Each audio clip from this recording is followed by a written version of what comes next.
जनता से सवाल उठ रहा है। मैं एक हमारे साथ हैं जनता से एक युवा हैं जो बहुत देर से अपना हाथ खड़ा कर रखे थे, मैं उनसे उनका सवाल लेना चाहूँगा। जी मैं तिजराम बंजारे। क्या सवाल है आपका, किससे है सवाल? मैं पहले तो आप लोगों को धन्यवाद दूंगा कि इतने बड़े कार्यक्रम आयोजित किए हैं जनता को अपने बात रखने के लिए, और उन प्रत्याशियों का अयोग्य मानता हूं जो इतने बड़े कार्यक्रम में आए नहीं हैं, जबकि उनका अभी चुनाव के समय है, यहाँ पर आना चाहिए। जनता इतना बड़ी तादाद में है, तो अभी जब नहीं आ रहे हैं तो चुनाव जीतने के बाद क्या आएंगे वो? सवाल क्या है आपका? और किस चाहता हूँ मैं अभी एक क्षेत्र, अभी अपने प्रत्याशी हैं जो खड़े हुए हैं, उन्होंने हमारे चांपा के विकास के लिए अपने घोषणा पत्र में क्या घोषणा किए हैं, यह मैं जानना चाहता हूं। घोषणा पत्र की जानकारी हम लेंगे। उससे पहले एक और सवाल, एक युवा है और काफी देर से परेशान है, कुछ पूछना चाहते हैं। क्या सवाल है, किससे सवाल है और आपका नाम क्या? मेरा सवाल है कांग्रेस के प्रवक्ता से। जैसे आत्मानंद स्कूल के बारे में बता रहे हैं सर जी कि बहुत अच्छा सक्सेस हुआ है ऐसा करके, लेकिन पिछले 2 साल से मेरे बच्चे वहाँ पढ़ रहे हैं आत्मानंद में, लेकिन जो स्कूल ड्रेस का जो मिलने वाला था और अदर जो जिला में है या ब्लॉक में है ड्रेस मिला है, लेकिन 2 साल से नहीं मिला है अभी तक।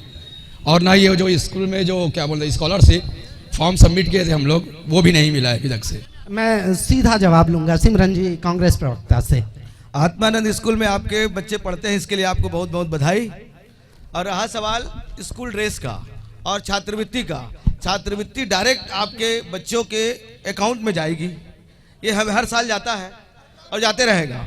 और रहा सवाल, एक भाई ने और पूछा हमारे से कि शिक्षा मुफ्त होनी चाहिए, तो हमारा जो घोषणा पत्र है पीजी से केजी से पीजी तक मुफ्त शिक्षा मिलेगी, और साथ साथ जितने भी प्रतियोगी परीक्षा होते हैं उसका भी कोई फीस नहीं लिया जाता, वो निःशुल्क लिया जाता, निःशुल्क फॉर्म भरते हैं। और इंजीनियरिंग कॉलेज में, पीएमटी में, आईआईटी में, सभी जगह उनको यहाँ सिर्फ कपड़े लेके जाने हैं, खाना फ्री, रहना फ्री, पढ़ना फ्री, सारा चीज वहाँ पर हमारी सरकार फ्री करती है। हमारी सरकार ये मानती है कि शिक्षा, चिकित्सा और भोजन का एक मौलिक अधिकार सभी को प्राप्त हो, और इस पे कार्य कर रही है। तो चलिए बढ़ते हैं अगले सवाल की ओर। चलिए जनता से ही ले लेते हैं सवाल। पब्लिक ज्यादा है, सभी से सवाल लेना है।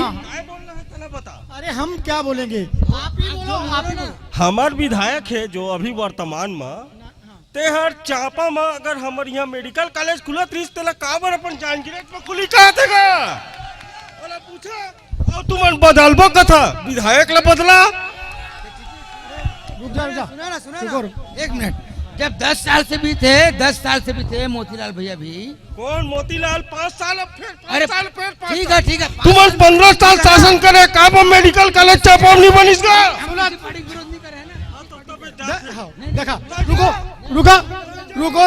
रुको, ठीक, भैया जवाब दे दो, बबलू भैया जवाब दे दो।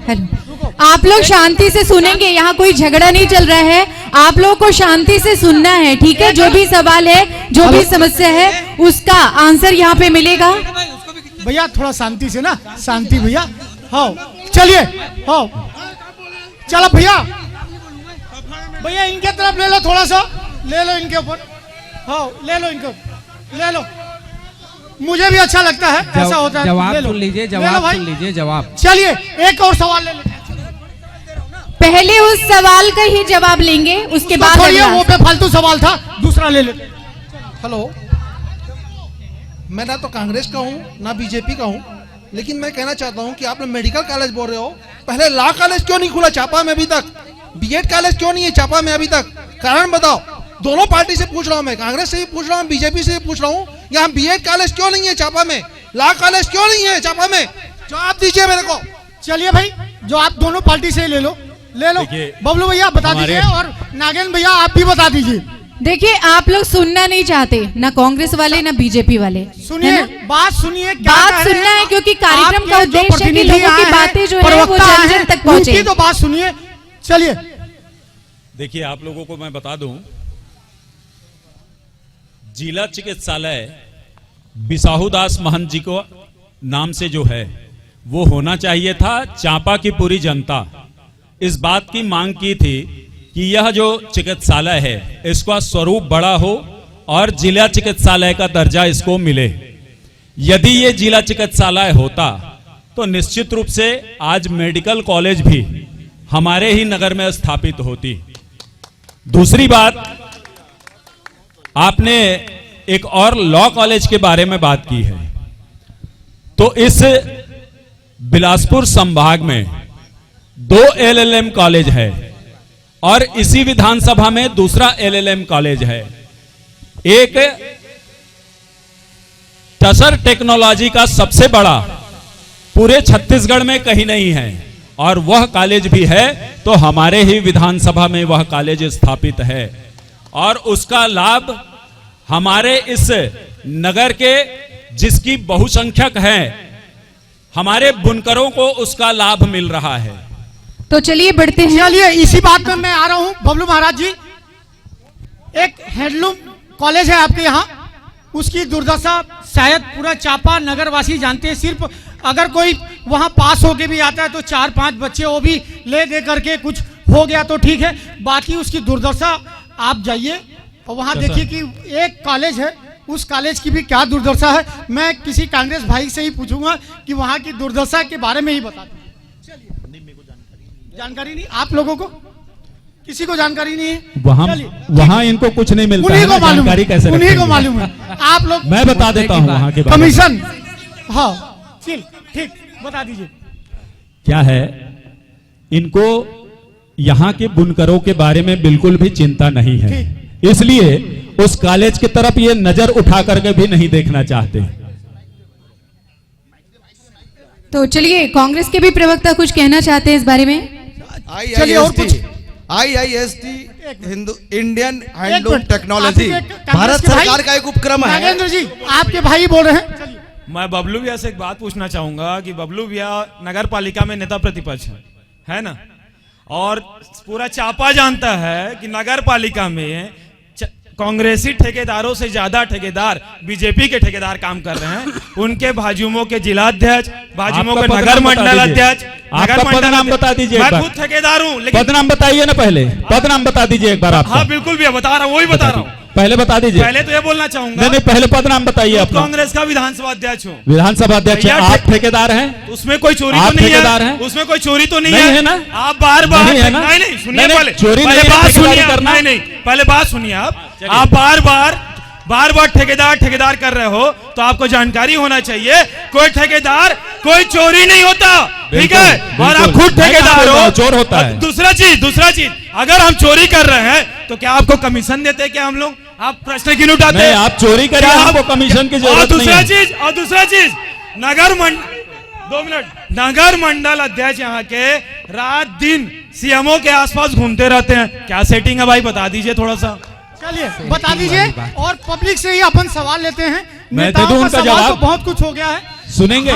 हम सुनिए, हमारे साथ यहाँ चांपा के युवा पत्रकार हैं, हमारे साथी हैं डब्बू देवांगन जिसे कहते हैं। और चांपा में उपेक्षा तो बहुत हो रही है, लेकिन क्या सौगात होनी चाहिए थी? आप भी पत्रकारिता कर रहे हैं तो क्या होना चाहिए था? चापा में तो बीजेपी और कांग्रेस माइनस है, शून्य कहना भी एक अपमान होगा, उससे भी बड़ा अपमान है। इसीलिए जनता एक बार इनको लात मारती है, एक बार उनको लात मारती है मेरी नजर में। अभी किसको लात मारेगी? अब अभी जनता बताएगी जिस दिन 3 तारीख को रिजल्ट आएंगे। 3 तारीख को बताएगी।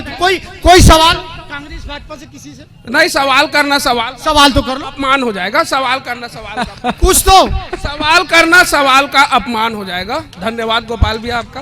ठीक, क्या बात है भाई, बिल्लू और बबलू की लड़ाई में हमेशा जनता पीसती है और यही होता आया है हमेशा से। अच्छे पत्रकार हैं, हमारे साथी हैं और एक और हैं, पब्लिक से ही ले लेते हैं। चलिए भैया बताइए, खड़े हो जाइए।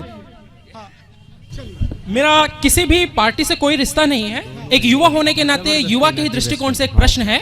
चापा में एकमात्र महाविद्यालय है, LLB BEd तो बहुत गंभीर समस्या है, तो दूर की सपना है।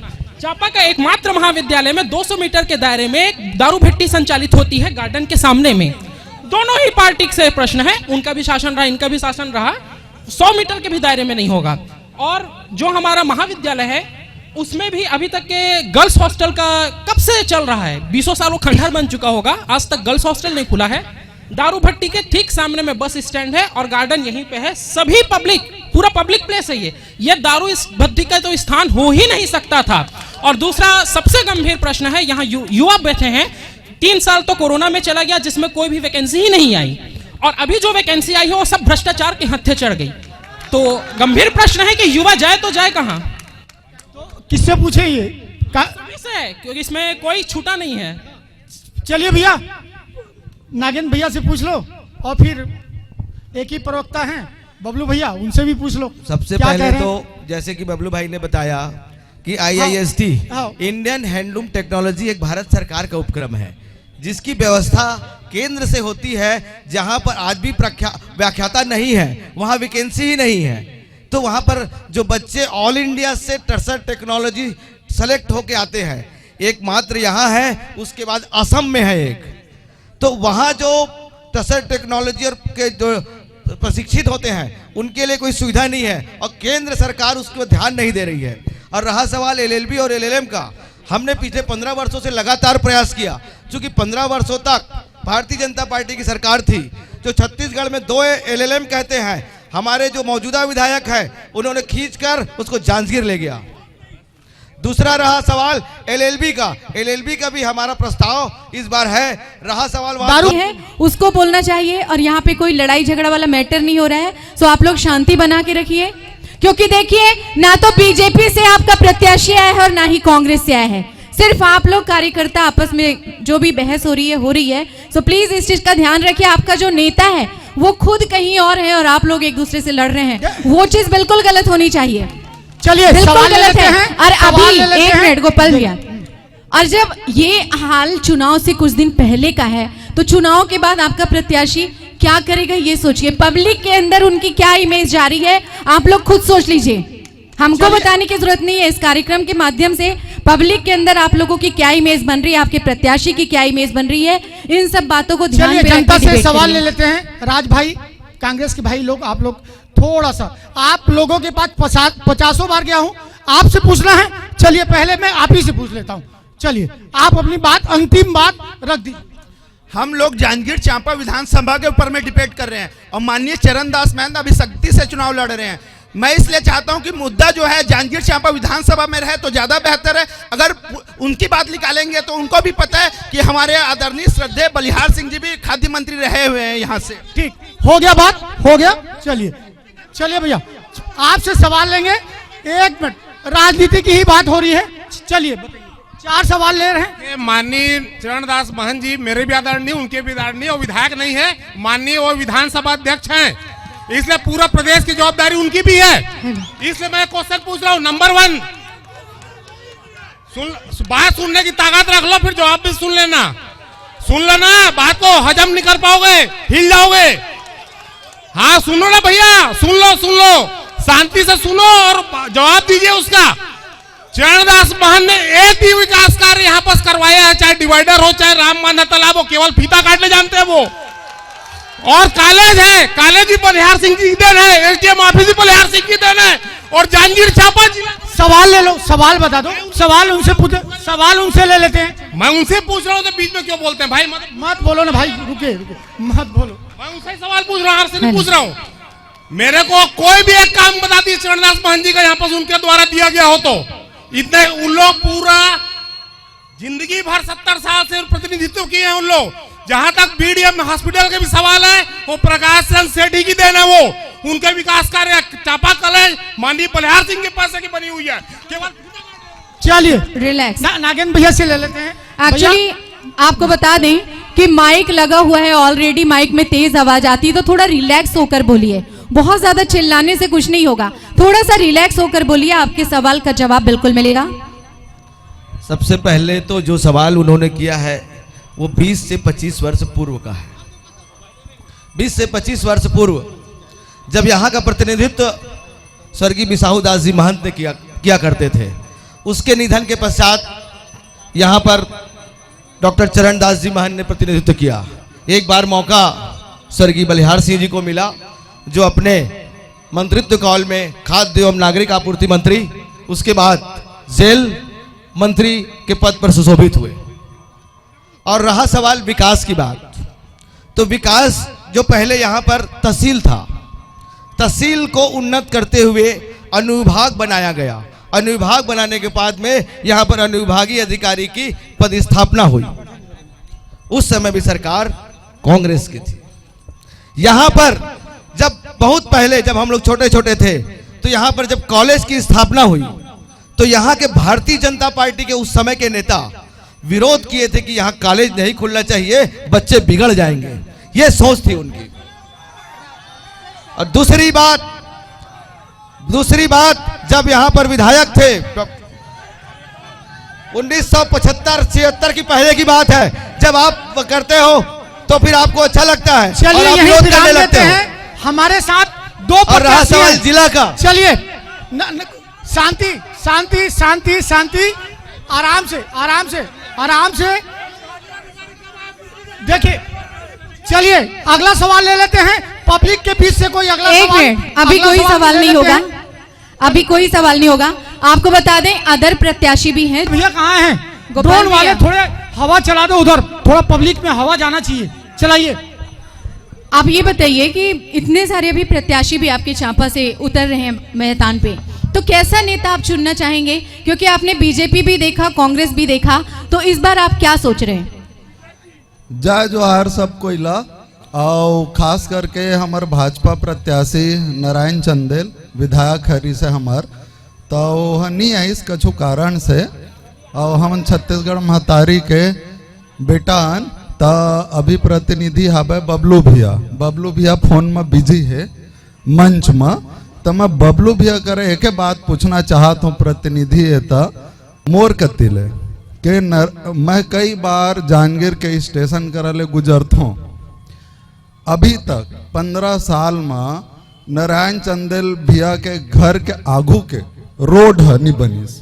पहला सवाल का बनीस? शायद बबलू और मैं पढ़े लिखे हूँ, इंग्लिश में भी गोठिया सकत हूँ और छत्तीसगढ़ के इकोनॉमी सर्वे लगलौक जानता हूँ। और मैं कांग्रेस करा ले पूछा था, जो भी प्रतिनिधि है अभी तत्काल में 30 सेकंड के अंदर में 20 ठी गौठान जेमा उन्नति हो है तकर नाव गिनवाए नहीं सका, तेला मैं लिखवा दूँ। और कांग्रेस और भाजपा धोखा देते भैया, बड़े बड़े कार्यवाही करे ले नहीं है, मतलब हमन ला तो विकास चाहिए। और कब बनी रोड तेहुला बता दी ही नारायण चंदेल भैया। गौठान में जितका कन 1 करोड़ में बने हैं वही ला गरीब आदमी ला बांट देते तो ज्यादा सुविधा हो जाते। चलिए आगे बढ़ते हैं। बबलू भैया मैं आपसे सीधा सवाल जो ये पूछे सवाल भैया, है और ये तो चाह रहे नारायण हैं। चंदेल जी के घर के सामने का ही रोड नहीं बना पाए हैं, तो जांजगीर चांपा जिले का क्या भला करेंगे, वो पूछ रहे हैं। मेरे ख्याल से अभी भाई साहब ने जो प्रश्न किया है, लगभग 1.5 साल हो गया उस क्षेत्र में वो भ्रमण करने नहीं गए होंगे, घूमने नहीं गए होंगे, क्योंकि वहां के ही नगर पालिका के अध्यक्ष ने आरोप लगाया था कि नारायण चंदेल ने अपने घर के सामने का पूरा डामरीकरण करवा दिया है और स्टेशन के सामने से लेकर के और जो अंडर ब्रिज की अभी मांग चल रही है वहां तक का सड़क निर्माण हो चुका है। अभी चाहे तो मैं उनके साथ मोटरसाइकिल में जहां जिस साधन में होंगे उनके साथ जा करके एक बार उसका हम दोनों भाई मिलकर के भ्रमण। तो चलिए अगला सवाल हम लेते हैं पब्लिक से। हाँ मेरा सवाल भैया शांति, इधर फिर वो ब्यास शांति से बैठेंगे, कोई नारे मुश्किल नहीं, हो जाएगा, कोई नारा नहीं लगेगा, कोई जिंदाबाद अभी मत मेरा चिल्लाओ, सवाल है ना? इस हकीकत के साथ है 1971 की जनगणना के समय में चांपा की जनसंख्या 24,311, जांजगीर का 15,000 से भी लगभग कम की स्थिति थी। आज दोनों की जनसंख्या 55,000 से भी ऊपर लगभग बराबरी की स्थिति में है। तो ये विकास इतना इम्बैलेंस कैसे रह गया? चांपा में शिक्षा, स्वास्थ्य, चिकित्सा कोई भी सुविधा सही नहीं है और इन सब सुविधाओं के लिए साथ में सांस्कृतिक और दूसरे भी सभी प्रकार के सुविधाओं के लिए, मतलब हमारा ऑडिटोरियम से लेकर के स्पोर्ट्स से लेकर के जितनी भी सारी सुविधाएं हैं, लगभग 1,000 करोड़ रुपए चाहिए सिर्फ चांपा नगर को। मैं पूरे विधानसभा की बात नहीं कर रहा हूं। आप सब लोग बता दें, क्योंकि जांजगीर मेरा मामा घर है, मैं यहाँ रहता हूं, तो मेरे को तो खुशी है भाई, वो सब बहुत विकसित हो गया और अच्छी बात है। आप हमारे, मैं ऐसे नेता चुनना चाहूँगा जो चांपा के विकास के लिए कैसे करके 1,000 करोड़ रुपये ला करके आगे जो आगामी 5 साल में वो यहाँ चांपा को जो शिक्षा है, चिकित्सा है, रोजगार है, इन सब मामलों में चापा को अग्रणी बना दे, ये मेरा सवाल है। और कैसे करेंगे वो बताएं। चलिए इसका आंसर ले लेते हैं, एकदम शॉर्ट में छोटा सा बताइएगा। सबसे पहले तो जो शिक्षा की उनकी बात ले लीजिए। शिक्षा के क्षेत्र में जो 15 वर्षों से लगातार इन लोगों ने कुठाराघात किया था, उसको दुरुस्त करने के लिए हमारी सरकार शिक्षा के क्षेत्र में बहुत ज़्यादा अपना बजट को ध्यान में रखी है। आत्मानंद इंग्लिश स्कूल के बाद आत्मानंद इंग्लिश मीडियम महाविद्यालय की भी स्थापना हमारी बहुत जल्दी हो जाएगी। साथ साथ अभी जो कई पीजी कक्षाएं शासकीय महाविद्यालय में नहीं चलती थी, हमारी सरकार आते ही बीजेपी और कांग्रेस वालों से मैं तो सवाल बिल्कुल नहीं करूंगी, क्योंकि आज का जो कार्यक्रम है सिर्फ पब्लिक के लिए है। पब्लिक से ले लो कि कांग्रेस ने क्या किया है और बीजेपी ने क्या किया है। पब्लिक से ले ठीक लो। है, इसमें आप लोग को सपोर्ट करना है, क्योंकि क्या होता है जब कोई माइनस पॉइंट निकल कर आता है तो हम उस पर काम करते हैं अगली बार, इसलिए प्लीज उस पर सपोर्ट करिएगा। नेक्स्ट सवाल इधर से था, किनकी तरफ से था? बीजेपी नहीं, आप इधर से बताइए। आम पब्लिक। जांजगीर चांपा जो जिला है और कृषि प्रधान देश है, और इसमें केवल धान का ही फसल ज्यादा लेते हैं, लेकिन यहाँ पर जितना भी हम बैठे हैं खड़े हैं, सबको भोजन में सब वस्तु चाहिए, लेकिन इस जिले में वो उत्पादन नहीं होता है। केवल धान अधिक रकबा में होता है और उसके ऊपर काम होना चाहिए। ये मेरा एक सुझाव है। और आने वाले दिन में, और वो राजनेता हो या सरकार हो या जनता, मिलकर इसके ऊपर काम करने की आवश्यकता है, ताकि अपना प्राकृतिक संपदा को और पर्यावरण को हम बचा सके। धन्यवाद। तो चलिए, इन्होंने भी बिल्कुल सही है, अपने विचार व्यक्त किए हैं कि इनका राजनेता इनको कैसा चाहिए जो इनके लिए काम करे, है ना, वो इन्होंने बताया। किसी से इन्होंने कोई सवाल नहीं किया है। अब नेक्स्ट सवाल हम लेंगे। सवाल पूछे हैं शायद कांग्रेस से सिमरन जी, शायद पूछिए उनसे। नहीं, वो सवाल नहीं पूछे हैं, वो बताए हैं कि हमारा नेता ऐसा होना चाहिए जो इन विषयों पे काम करे। ठीक। युवाओं के मुद्दे जो उठाए गए, भैया भी उठाए, मैंने भी उठाया, उसका तो कोई सटीक जवाब अभी तक आया नहीं है। पर फिलहाल हैंडलूम जो कॉलेज की बात की गई थी, बहुत गर्व का विषय है कि पूरे राज्य में एकमात्र हैंडलूम कॉलेज हमारे प्रदेश में, हमारे जिले को मिला है, चांपा को मिला है। लेकिन उससे भी दुखद बात यह है कि जांजगीर चांपा, जो कि कोसा कासा कंचन की नगरी है और हमारे चांपा का मैक्सिमम पॉपुलेशन कोसा से संबंधित कार्य करता है, उस कॉलेज के लोगों को, इनफ जनप्रतिनिधि जो यहाँ बैठे दोनों पार्टी के, उनको उस कॉलेज के बारे में तक नहीं मालूम है। उतना विशाल काय कॉलेज है और उस पूरे कॉलेज में मात्र 30 सीटें हैं। एक एक कमरे में एक एक बच्चे को बैठा के पढ़ाया जा सकता है। इतना कॉलेज, इतना भव्य कॉलेज बना है और उस कॉलेज के प्रचार्य नदारत रहते हैं। जनता को उस कॉलेज के बारे में नहीं मालूम है। तो जब इतना बड़ा इन्वेस्टमेंट किया गया है तो एटलीस्ट उसके बारे में जागरूक किया जाए। और उन सीटों को 30 तक क्यों सीमित रखा गया है? तो इसके लिए आप कुछ सवाल करना चाहते हैं और किनसे करना चाहते हैं? दोनों ही पक्षों से हैं, क्योंकि बना एक के कार्यकाल में और अभी किसी और का कार्यकाल है। तो चलिए जवाब देंगे प्लीज। अभी जिनका कार्यकाल है उनसे भी जवाब ले लेते हैं। सबसे पहले उन्होंने धान के समर्थन मूल्य के बारे में एक विचार रखा था। उस पे कहना है कि धान का समर्थन मूल्य के साथ साथ हम लोगों ने दलहन और तिलहन का भी समर्थन मूल्य घोषित किया है। अभी तिवरा को भी समर्थन मूल्य पे हम लोग लेंगे।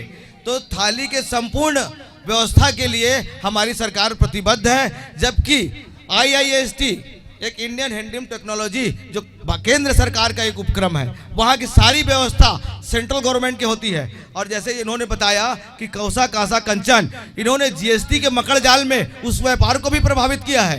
ये पूरी तरह केंद्र सरकार की योजना है जो छत्तीसगढ़ के आम जनता के साथ छलावा करती है, भेदभाव करती है। इसलिए ये जितनी केंद्र सरकार की योजनाएं हैं, चाहे इनकम टैक्स हो, GST हो और IIST हो, इसके जिम्मेदार केंद्र सरकार है। ठीक। अब इस बारे में सर क्या कहना चाहेंगे बीजेपी से, जिनकी अभी सरकार है अभी चांपा में, उनसे भी जान लेते हैं क्या कहना चाहेंगे। देखिए, इन्होंने जो 30 सीट की बात की है, अभी वह 30 सीट भी कंप्लीट नहीं हो पा रही है। स्टूडेंट का अभाव है। निश्चित रूप से हम इस बात को स्वीकार करते हैं कि वहाँ प्रिंसिपल लगातार नदारत रहते हैं और इसकी कंप्लेंट भी की गई है, उनके ऊपर कार्रवाई होनी है। इस कॉलेज में बहुत दुर्लभ कॉलेज है। पूरे भारत में ये 8वां क्रमांक का कॉलेज है और यह बहुत सौभाग्य के बाद हमारे को मिला है। और इस कॉलेज में स्टूडेंट बाहर से आए, इससे ज़्यादा अच्छा होगा कि हमारे इस क्षेत्र के सबसे ज़्यादा तो हमारा शंकर का समाज इसी चांपा नगर में है, तो इसलिए यहाँ से भी युवाओं को प्रेरित करके और उस कॉलेज का लाभ मिले, ऐसा प्रयास करना चाहिए। तो इसके बाद एक सवाल और पब्लिक की ओर से है पीछे। हाँ बताएंगे सर। मेरा सवाल सभी राजनीतिक दलों से है जो सामने खड़े हुए हैं। पहला सवाल तो यह है कि चांपा नगर पालिका शायद तक जांजगीर चांपा या बिलासपुर जिले का सबसे पुराना नगर पालिका है और खेल के क्षेत्र में भी जाना जाता है। तो आज तक सुलभ कॉम्प्लेक्स जो खेल के लिए होना चाहिए, हमारे लिए खेल मैदान, आज तक हमसे जो छोटे नगर पालिका नगर पंचायत है वहां अच्छे अच्छे खेल परिसर स्थापित हो गए, लेकिन नगर पालिका एक ऐसा जगह है जो पुराना नगर पालिका है और सबसे बड़ा नगर पालिका क्षेत्र है, लेकिन आज भी एक खेल मैदान नहीं है जिसमें हमारे बच्चे खेल अच्छी तरह से कोई सा खेल खेल सकते हैं। तो इसके लिए आप किन से पूछना चाहते हैं? सभी राजनीति, किसी ने कहा मैं इलेक्ट्रिक स्कूटी दूंगा, किसी ने कहा मैं 2100 क्विंटल में धान खरीदूंगा, किसी ने कहा हम महाविद्यालय को, ना तो किसी ने कहा कि यहाँ चांपा में महिला कॉलेज का निर्माण होना चाहिए। मैं कहता हूँ कि चांपा में एक खेल मैदान होना चाहिए। क्या कहना चाहेंगे सर इसके लिए? खेल मैदान भालेराव को छोड़ दिया जाए तो बाकी तो मेरे को भी नजर नहीं आता है। देखिए, अभी खेल के बारे में बात करें तो इस नगर को एक ग्राउंड हमको हनुमान धारा में मिला, लेकिन एक राजनीतिक षड्यंत्र के तहत वो भी समाप्त हो गई, क्योंकि कोई भी खिलाड़ी, विशेषकर महिला वर्ग के खिलाड़ी, उस स्थान पर खेलने जाने के लायक नहीं है। इस स्थान का भी हम लोगों ने वॉलीबॉल ग्राउंड के लिए इसकी प्रक्रिया कलेक्टर के ऑफिस में फाइल पड़ी हुई है, प्रक्रियाधीन है, वो उसका आवंटन नहीं हुआ है। भालेराव मैदान में भी जो खेल का पहले एक खेत की तरह वो होती थी, उसमें पैवेलियन का निर्माण किया गया, उसमें चारों तरफ बैठने के लिए पब्लिक की व्यवस्था की गई, लेकिन वो भी सुव्यवस्थित नहीं हो पाई। जितना हो सका था उस समय हम लोगों ने उसमें 3.5 करोड़ रुपए खर्च करके उसका निर्माण कराया था, उसमें खेल का जो संसाधन है वो उपलब्ध कराया था। इंडोर स्टेडियम भी हम बैडमिंटन के लिए उस समय 28 लाख रुपए खर्च करके और उसका निर्माण कराया था। उसमें काफी दिनों तक बैडमिंटन का प्रैक्टिस चला, खिलाड़ियों के अभाव में वह भी वहां प्रैक्टिस होना बंद हो गया है। चूंकि मैं व्यक्तिगत खेल से संबंध रखता हूं और मैं स्वयं वॉलीबॉल, बैडमिंटन, क्रिकेट आदि का पूर्व में खिलाड़ी रह चुका हूं, वर्तमान में मुझे यह खेल का शौक है और इसलिए मेरा लगातार प्रयास रहता है कि यहाँ खेल का विकास हो और खेल के लिए यहाँ युवा आगे आए ताकि हम उनको खेल के संसाधन उपलब्ध करा सकें। तो सर ये पूछना चाहूंगी, मैं खुद आपसे पूछना चाहूंगी कि क्या इसका कोई सॉल्यूशन आपको नजर आ रहा है आने वाले समय में, जो फाइल रखी हुई है? जी बिल्कुल, यदि वो सरकार चाहे, यहाँ के अधिकारी चाहें तो उसको आवंटन कर सकते हैं। हमसे 3 करोड़ और 63 लाख रुपए का उसमें डिमांड किया गया था, जो कि हमारे क्षमता से बाहर है, इसलिए हम उस राशि को उसमें जमा नहीं कर पाए हैं। आज भी कोई सरकार आकर के उस राशि को हमको आवंटित या उस भूमि को आवंटित करे, वॉलीबॉल संघ को आवंटित करने की आवश्यकता नहीं है। नगर पालिका को, पीडब्ल्यूडी को या अन्य किसी भी शासकीय विभाग को उसको आवंटित कर दे और खेल के विकास के लिए यहाँ उसका खेल मैदान का निर्माण कर दे तो निश्चित रूप से। अभी इंडोर हॉल का क्या हाल क्या सर? देखिए, इंडोर हॉल मैं फिर अब कहूंगा तो राजनीतिक बात हो जाएगी।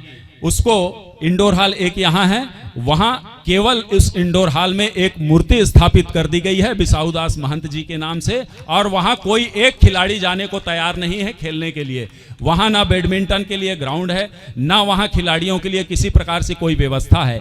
एक मात्र वहां एक फोटो लगा करके और खड़ा कर दिया गया है कि ये बिसाहुदास महंत जी के नाम से बनाया। तो ये कांग्रेस के प्रवक्ता आप ही बता दीजिए कि आपसे भी इन्होंने पूछा है। आप इसे पूछ लेते भैया, मूर्ति तो लगा लिए, खिलाड़ी क्यों नहीं आ रहे हैं? सबसे पहले तो यहाँ पर एक खेल मैदान की आवश्यकता है, खेल मैदान की आवश्यकता है जो विशाल काय हो, जो बड़ा हो, जहाँ पर सभी प्रकार के खेल खेला जा सके और सुविधापूर्ण हो। रहा सवाल हमारी इंडोर हॉल, सरकार खेल को बढ़ावा देने के लिए अभी छत्तीसगढ़िया ओलंपिक के नाम से एक खेल यहाँ पर चालू किया है। और रहा सवाल जो हनुमान धारा में इंडोर हॉल बना हुआ है, वो इसी सोच के तहत बना हुआ था कि यहाँ पर के जो खिलाड़ी, चाहे बैडमिंटन खिलाड़ी हो, वॉलीबॉल खिलाड़ी हो या अन्य इंडोर का जो खेल खेला जा सके, उसी सोच को वहाँ पर किया गया था। उसी सोच को लेकर क्योंकि खुला वातावरण है, वहाँ खिलाड़ी आएंगे अच्छे वातावरण में, अच्छे। लेकिन खिलाड़ी तो नहीं आए, कबूतर कबूतर दिखते हैं, हम भी जाते हैं सिर्फ कबूतर ही चारों तरफ दिखते हैं।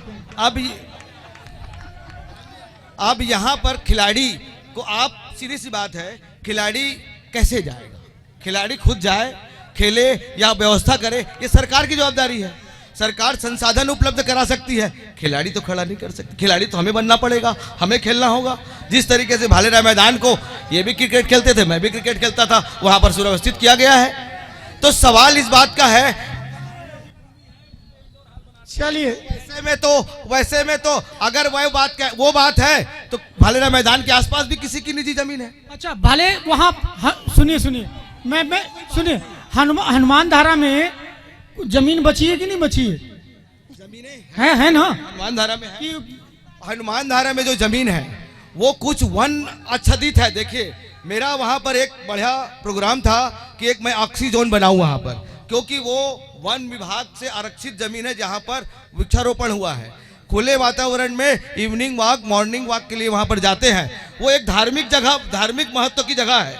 वो एक धार्मिक महत्व का जगह है जहां पर बजरंगबली विराजमान है। हसदो नदी हनुमान धारा से आकर संगम करती है। हाँ, मेरा आदरणीय सैलू भैया से एक सवाल है। वो बार बार सेंट्रल को दोष दे रहे हैं आईएसटी कॉलेज को लेकर। ये हमारे लिए बहुत गौरव का विषय है कि पूरे छत्तीसगढ़ में मात्र एक आईएसटी कॉलेज अपने चापा में है। Let me complete.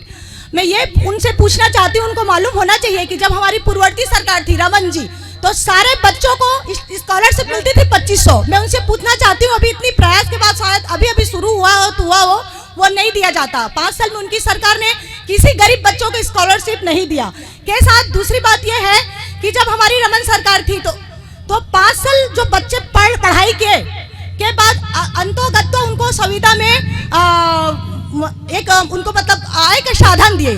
और अभी 5 साल में अभी के वहाँ के कोई भी बच्चे पढ़ के निकले, उनको किसी प्रकार का कोई व्यवसाय नहीं दिया गया। तो 2500 रुपया बेरोजगारी भत्ता भी दे रहे हैं नहीं है। अभी वही मैं बोल रही ना, 2-3 महीना में अभी हम लोग खुद इसमें प्रयासरत थे। मैं बहुत अंदर से जानती हूँ, क्योंकि मैं उनसे क्या पूछे है ना, जो ये बोल रहे हैं ना कि सेंट्रल की है, बार सेंट्रल को दोष दिया जा रहा है। अच्छा, एक चीज और, अभी प्रवास के दौरान भूपेश सरकार आए थे तो उन्होंने एक और घोषणा किया बीटेक का। तो अभी तक 1 ईयर हो गया, क्यों बच्चे एडमिशन ले रहे हैं? क्योंकि ना तो वहाँ किसी प्रकार की व्यवस्था है, ना प्रैक्टिकल की है, ना प्रायोगिक है, ना शिक्षक है। तो ऐसी घोषणा करने का क्या मतलब? ये तो भूपेश सरकार की है ना। ये चांपा में आए थे भूपेश बघेल जी, आए थे। भूपेश सरकार आए थे और ये घोषणा करके गए। मेरे को डेट याद है, मैं प्रिंसिपल सर से अभी मैं फोन करके बता भी सकती हूँ, है ना। चलिए शॉर्ट में ले लेते हैं, फिर उधर चलिए। आईआईएसटी की सारी व्यवस्था जिस तरह सेंट्रल गवर्नमेंट की है, उसी तरीके से हम लोग युवाओं के लिए, जो युवा शिक्षा प्राप्त करने के बाद में अभी रोजगार प्राप्त नहीं हुआ है, उसको बेरोजगारी व्यवस्था भत्ता दे रहे हैं। अगला सवाल ले लो। मैं ही बोलना चाह रहा था कि छत्तीसगढ़ शासन द्वारा छत्तीसगढ़िया ओलंपिक खेलों का आयोजन किया जाता है। तो क्या छत्तीसगढ़ी ओलंपिक खेलों को प्रोत्साहित करने के लिए गांव-गांव में खेल स्टेडियम बनाया जाएगा? और दूसरा कि हमारे यहाँ चांपा में पहले व्यावसायिक पाठ्यक्रम चलता था, जैसे अब इस सत्र में बंद करा दिया गया, किस उद्देश्य से बंद कराया गया? क्या मंशा है सरकार का शिक्षा का, जो जिससे लोगों को काफी रोजगार मिलता था उस पाठ्यक्रम में शिक्षा ग्रहण करके, किस उद्देश्य से बंद कराया गया? इसका चलिए अगला सवाल ले लो। तो ये आप किन से चाहते हैं इसका जवाब? मैं अभी जिनका सरकार उनसे चाहूंगा। अभी फिलहाल तो गवर्नमेंट में चलिए बीजेपी की जवाब सरकार थी, पहले ही दे चुके हैं, बार रिपीट हो रहा है। फिर अगला सवाल ले लो, दूसरा सवाल ले लो उधर और दूसरे लोगों से। चलिए, ओलंपिक खेल का नहीं हुआ है क्वेश्चन, सर बताएंगे आंसर। ओलंपिक खेलों के बता रहे हैं। वर्तमान सरकार किनकी थी अभी? वर्तमान सरकार जिस तरीके से छत्तीसगढ़िया ओलंपिक के बारे में बात कर रहे हैं, हमारी योजना है कि छत्तीसगढ़ के ग्रामीण खेलों को प्रोत्साहन करने के लिए प्रत्येक ब्लॉक स्तर के साथ साथ प्रत्येक नगर पंचायत स्तर पर एक मिनी स्टेडियम का निर्माण होगा। आप पिछले समय देखे होंगे कि गेड़ी, भौरा, बाटी, साथ साथ रस्सी कूद, गिल्ली डंडा, ये सारे आयोजन हुए हैं और इसमें कोई उम्र की लिमिट नहीं थी। यहाँ की जांजगीर चांपा जिले की 70 साल की युवती फुगड़ी में फर्स्ट आई है। ये हमारी सोच है। स्टेडियम बनेगा, बोल रहे हैं, हर जगह बनेगा, उसके लिए पर्याप्त बजट की व्यवस्था कर रही है। और सरकार ग्रामीण खेलों को प्रोत्साहन देने के लिए, इनके जैसा हॉलीवुड वाला नहीं, हमारा ग्रामीण क्षेत्र छत्तीसगढ़िया सोच को लेकर आगे बढ़ रही है। एक और सवाल ले लो, एक चलो, और सवाल ले लो मैं किसी पार्टी से तो हूँ नहीं, लेकिन मेरा सवाल हमारे नगर पालिका के जितने भी प्रतिनिधि हैं उनसे है। हमारा ये जो चांपा शहर है ये लगभग अग्रसेन चौक से लेकर बेरियल चौक तक ख़त्म होती है। उस बीच में कोई भी शौचालय नहीं है। बाहर से लोग आते हैं तो लोग खाली जगह ढूंढते हैं मल मूत्र के लिए। मैं बस यही पूछना चाहता हूँ, इन दिनों में आपने क्या एक शौचालय बनाने के लिए अपना कुछ नहीं किया? आंसर बताएंगे। वर्तमान जिनकी सरकार रही है कि इन 5 सालों में आप लोगों ने ये काम क्यों नहीं किया? सबसे पहले तो जो शौचालय एक अति संवेदनशील मामला है, इस पे ध्यान में रखकर हमारी सरकार ओडीएफ मुक्त चापा कर चुकी है और कई जगह में चूंकि शौचालय बनने के लिए शासकीय भूमि की आवश्यकता है, मुख्य मार्ग में शासकीय भूमि होने से शौचालय का निर्माण करने के लिए हमारी नगर पालिका सरकार, हमारी नगर सरकार इसके लिए तैयार है। जहां भी जल्दी से मिलेगा हम सुलभ शौचालय की व्यवस्था अच्छे से करेंगे। चूंकि हटरी के पास, डोंगा घाट के पास, नदी किनारे, मंझली तालाब और शमशान घाट के पास शौचालय है। चलिए कितने बने ये भी बता दो भाई, आपके निर्दलीय प्रत्याशी पूछ रहे हैं कितने बने?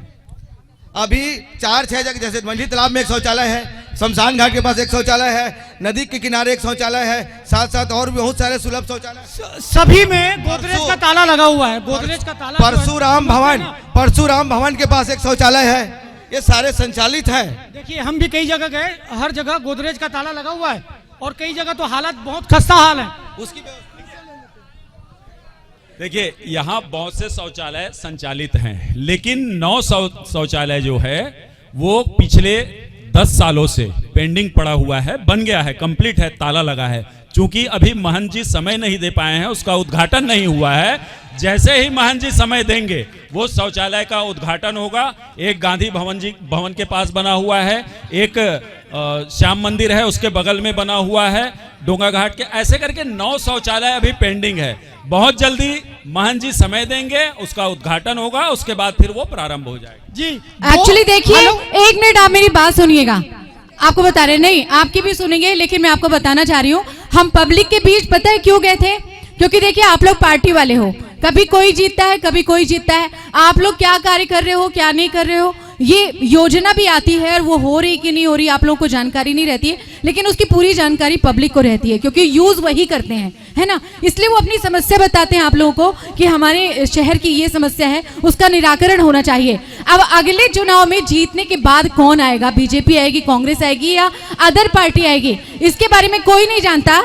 लेकिन अभी नारा नहीं, मेरी बात पूरी नहीं हुई है, मेरी बात पूरी नहीं हुई, आप सुन लीजिए, आप लोगों के लिए है, आप लोग बात को सुन लीजिए पूरा, क्योंकि आपके लिए है।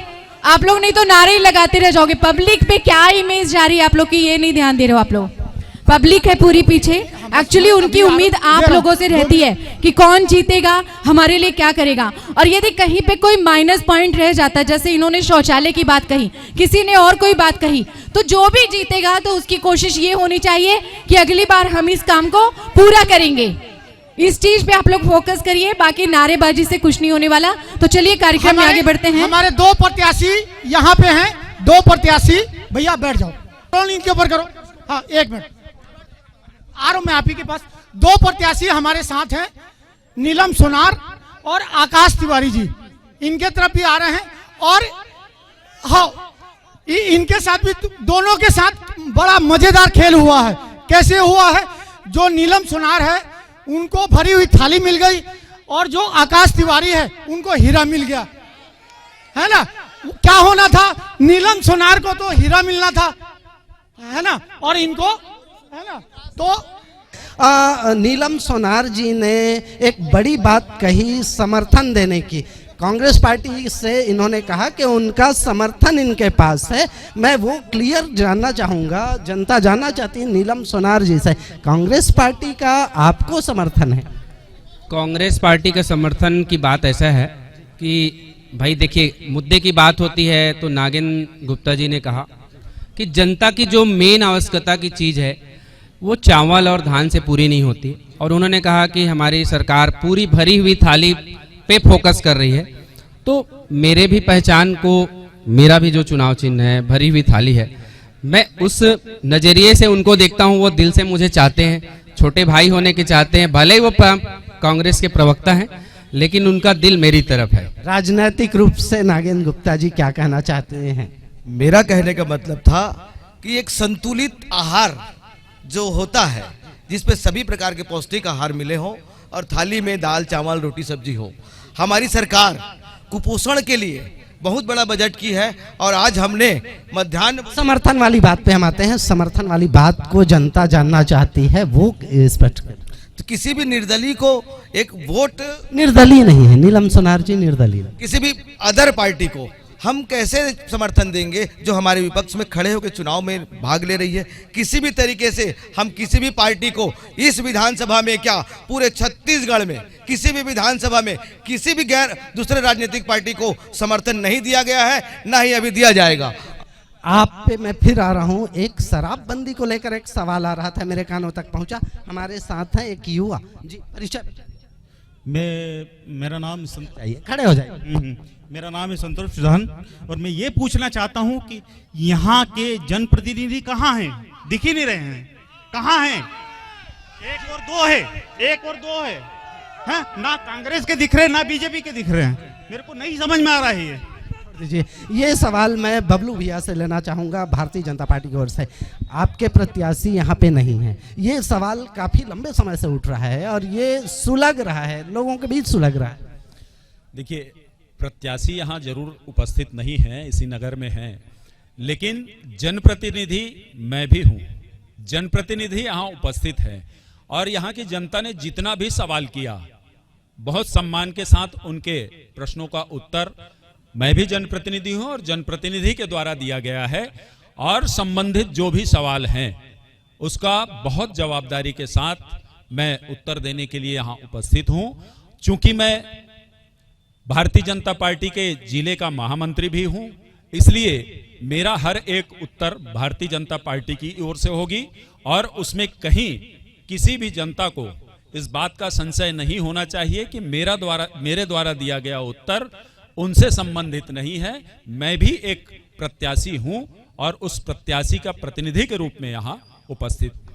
भारतीय जनता पार्टी आलाकमान ने आपको टिकट क्यों नहीं दिया? भारतीय जनता पार्टी ने जिस प्रत्याशी को उतारा है वो भारतीय जनता पार्टी के ही इस कार्यकर्ता को देख करके उतारा है और मेरे तरह ही भारतीय जनता पार्टी का 18 करोड़ से ऊपर यहाँ प्रतिनिधि हैं और वो सबके सब प्रत्याशी हैं। इसलिए भारतीय जनता पार्टी का हर एक कार्यकर्ता प्रत्याशी के रूप में ही काम करता है। तो ऐसा माना जा सकता है कि अगर भारतीय जनता पार्टी को, अगर क्षेत्र की जनता, विधानसभा क्षेत्र की जनता अगर भारतीय जनता पार्टी पे अपना विश्वास जताती है, तो ऐसा मान ले के प्रत्याशी जो हैं नारायण चंदेल जी 5 साल नहीं दिखेंगे। आपको अपने सारे सवाल, जैसा कि भारतीय जनता पार्टी की तरफ से आ रहा है, आपको अपने सारे सवाल प्रतिनिधियों के बीच रखना पड़ेगा। जी, खड़े हो जाए। जैसा कि भारतीय जनता पार्टी के जिम्मेदार प्रतिनिधि यहाँ उपस्थित हैं, तो उनसे इस राज्य के चुनाव पर मेरा प्रश्न है, क्या वो कोई मुख्यमंत्री चेहरा के साथ में चुनाव नहीं लड़ सकते थे? क्या वो प्रधानमंत्री के चेहरे पे चुनाव लड़ रहे हैं? उनका जो घोषणा पत्र आया है उसके भी बीच में प्रधानमंत्री का चेहरा है। तो क्या भारतीय जनता पार्टी में कोई ऐसा सशक्त नेता नहीं है जिसको मुख्यमंत्री के रूप में प्रयोग किया जाए?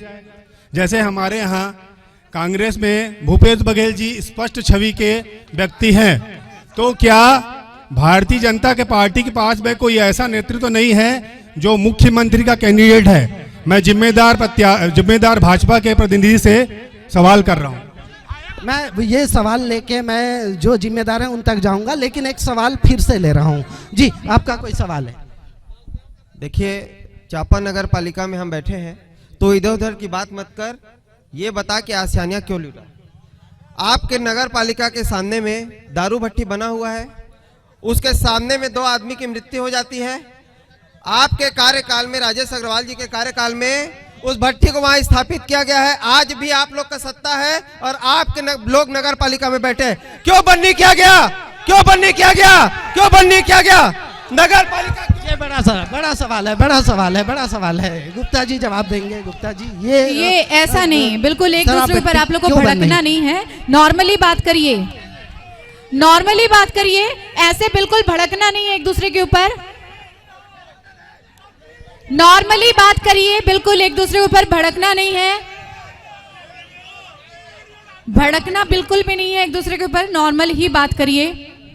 अभिनेता तो खुद बैठ जाते हैं, अपने कार्यकर्ताओं को लड़ा देते हैं। बताइए, आप लोग एक ही शहर के हो, चांपा के हो, लेकिन अपनी पार्टी के लिए ऐसा है कि आप लोग एक दूसरे के लिए कुछ भी कर जाओगे, मतलब एक दूसरे को बर्दाश्त ही नहीं करते। ये चीज नहीं होना चाहिए। आज किसी के भी घर में कुछ गम ही हो जाए, कुछ भी हो जाए, तो वो बड़े नेता नहीं आएंगे, आसपास की पब्लिक ही आएगी, चाहे वो कांग्रेस का हो आपका दोस्त, चाहे किसी भी पार्टी का हो। इसलिए इतना तो भाईचारा बना के रखिए कि बिल्कुल आप लोग आक्रोशित मत होइए एक दूसरे के ऊपर, नॉर्मल बात करिए, नॉर्मल। चलिए, शब्दों की मर्यादा कृपया बनाए रखें। अब मैं जाना चाहूँगा पैनल में मौजूद हमारे प्रतिनिधियों से और नेताओं के पास। मैं चाहूँगा चारों के पास एक माइक उपलब्ध कराया जाए। सिमरन जी, चारों को एक माइक उपलब्ध कराया जाए और आपस में जानेंगे। मेरा सवाल, जनता से एक सवाल आया था कि शराब भट्टी, महाविद्यालय के सामने शराब भट्टी, वो बंद नहीं किया जा सका। बल्कि आप लोगों को यदि लड़ना है, इतनी लड़ाई करनी है, तो अपने अपने प्रत्याशियों को बुला लीजिए, अपने अपने प्रत्याशियों को बुला लीजिए, उनको लड़ने दीजिए। आप लोग आराम से बैठिए। आप लोग अपना बीपी क्यों बढ़ाते हो? अपने अपने प्रत्याशियों को बुलाइए जो अभी तक यहाँ पे मौजूद नहीं है, जिनको मौजूद होना चाहिए था। जब भी कोई ऐसा कार्यक्रम हो या फिर यहाँ जहाँ पे सवाल खड़े होते हैं, वहां पे प्रत्याशियों को भी खड़ा होना चाहिए। ना तो आपकी तरफ से आए हैं, ना तो आपकी तरफ से। जी, हमारे सामने एक जिम्मेदार यहाँ पे दो प्रत्याशी मौजूद हैं, नीलम सुनार जी और विकास तिवारी जी। फिलहाल मैं विकास तिवारी जी के पास आता हूँ इस मामले को लेकर। जी, आप बताएंगे आपका क्या प्रहार है, क्या सवाल है और क्या मनसा है? मेरी मंशा मैं बता चुका हूं कि चांपा के साथ जो अन्याय हो रहा है इतने वर्षों तक, और हम सहते आए हैं।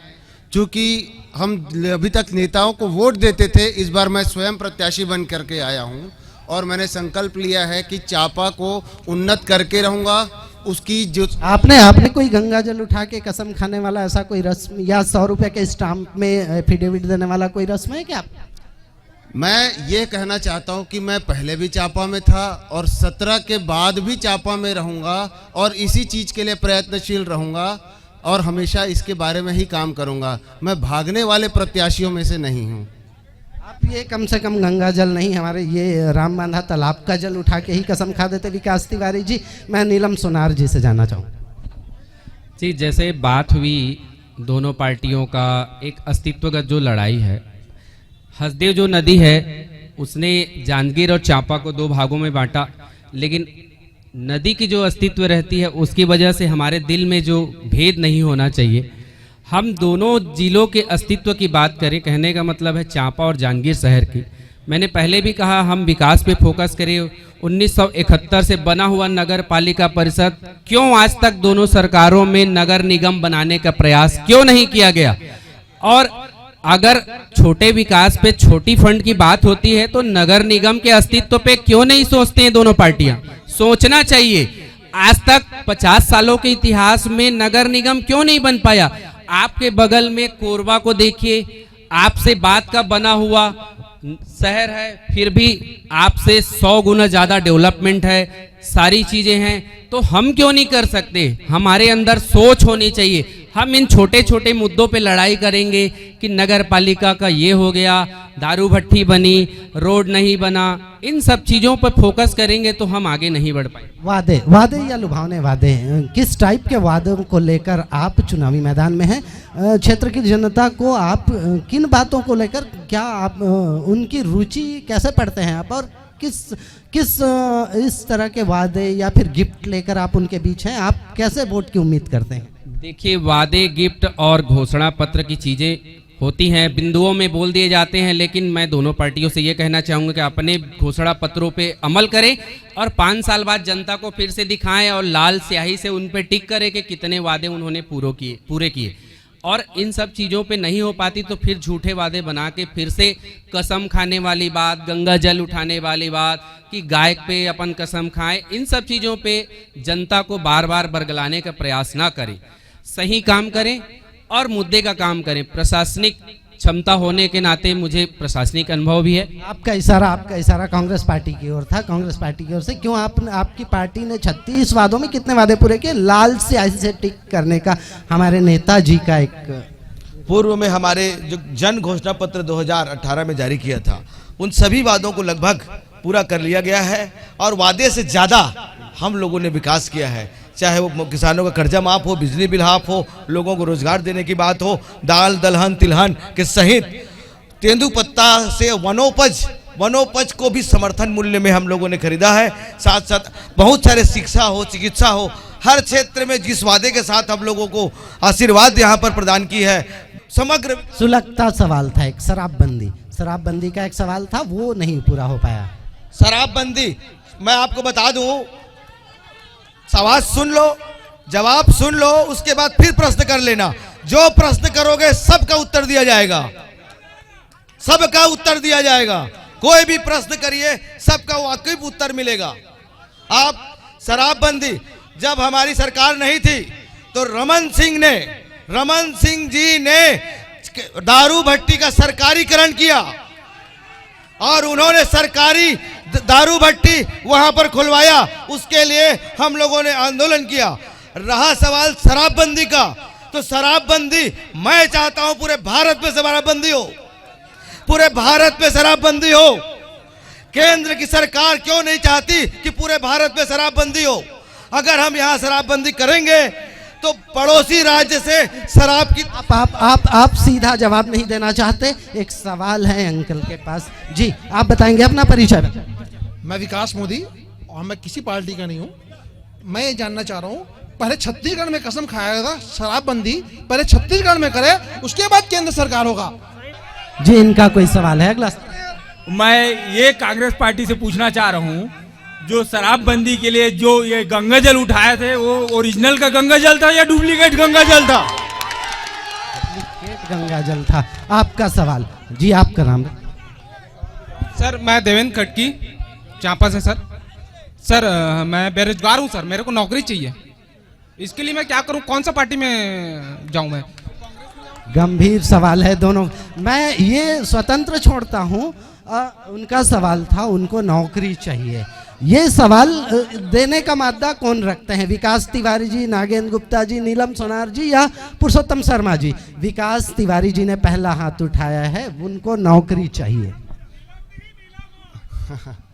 मैं अपने भाई को बोलना चाहता हूं कि रोजगार के लिए चाहिए होता है इंडस्ट्री, और सबसे ज़्यादा वो बहुत है हमारे यहाँ सबसे ज़्यादा इंडस्ट्री है, सबसे ज़्यादा रोजगार यहाँ हो सकता है उपलब्ध। इसके लिए मैंने बोला है कि 50% हमारे लोकल लोगों को, युवाओं को यहाँ के इंडस्ट्री में रोजगार के लिए हम प्राथमिकता दिलाएंगे। दूसरा जो मेरा प्रोजेक्ट है नदी को लेकर के, उसमें भी हम बोटिंग और वगैरह चालू करेंगे। तो जैसे आज बुका और सतरंगा में लोग जाते हैं घूमने के लिए, यहाँ पर पूरे नगर के बगल में जब लोगों के लिए अपन होटल्स वगैरह खोलेंगे, लोग आकर के यहाँ रुकते हैं, तो एक रूम का किराया 1000 से 1500 रुपये लिया जाता है। तो वहाँ का किराया आपको मिलेगा। अगर डेली का आप 1000 या 1500 रुपये कमाते हैं तो 45,000 रुपये की तो आपको तनख्वाह खुद ही मिल सकती है आपकी अपनी कमाई से। तो इसके लिए मैं प्रयत्नशील हूँ और इसी पे ही स्वरोजगार। पुरुषोत्तम भैया के पास मैं आना चाहूँगा। पुरुषोत्तम शर्मा जी, आपका उस युवा के प्रश्न का आपके पास, आपकी पार्टी के पास क्या जवाब है? आपको रोजगार चाहिए या नौकरी? सरकारी नौकरी या रोजगार? रोजगार। एक मिनट। ये कांग्रेसियों की आदत है, जब भी कोई युवा, कोई नौजवान अपनी बात रखना चाहें तो उसको दबा दिया जाता है। मैं आपसे प्रत्यक्ष, एक माइक उनको दे दीजिए, मेरे पास एक माइक है। जी, मैं आप उनके ले लो। समस्या का समाधान कर ले लो दूंगा। देखना हाँ, सर। ये कांग्रेसी कैसे झल्लाएंगे एक इनके प्रश्न से, मात्र इनके प्रश्न से। जी भैया बताइए। हाँ सर जी। मेरे को ना नौकरी बस चाहिए सर, जी। रोजगार चाहिए मेरे को। अरे इतना बढ़िया सरकारी उन्होंने नौकरी पूछा नहीं ना? सरकारी या आपकी योग्यता? वो सर सरकारी तो मैं नहीं चाहता हूँ सर। प्राइवेट में अगर कोई भी नौकरी मिल जाए आपकी मेरे को तो मेरे को योग्यता? चलेगा सर, आपकी क्योंकि मेरे को योग्यता? घर चलाना है अपना। बिल्कुल बिल्कुल जी, बहुत बिल्कुल। अच्छी बात है। आपकी योग्यता? सर मैं 12th पास हूँ। 12th पास। कितने की नौकरी चाहते हैं? में और उपयोग होता है। समापन की ओर है। हमने बुनकरों बैठ जाइए, बहुत सारी कुर्सियां लगा रखी हैं हमने, बैठ और जाइए भाई साहब। हमारा कार्यक्रम बहुत अच्छा रहा, आप सभी ने बहुत अच्छे सपोर्ट किया है, पूरी पब्लिक ने बहुत अच्छे सपोर्ट किया है, चांपा वासियों ने बहुत अच्छे से सपोर्ट किया है, बीजेपी के कार्यकर्ताओं ने भी बहुत अच्छे सपोर्ट किया है, कांग्रेस के भी कार्यकर्ताओं ने बहुत अच्छे सपोर्ट किया है। लेकिन माइनस पॉइंट यही रहा कि आप लोगों के प्रत्याशी और वर्तमान विधायक 4 घंटे में भी यहाँ नहीं पहुंच सके, जो कि बहुत दुखद है और आने वाले समय के लिए बहुत ज्यादा ही खतरनाक है। तो चलिए, पब्लिक भी सब कुछ जानती है, हम अपना कार्यक्रम यही समाप्त करेंगे। आप सभी को मीडिया हाउस और सिमरन कौर और पूरी टीम की ओर से नमस्कार एंड गुड नाइट।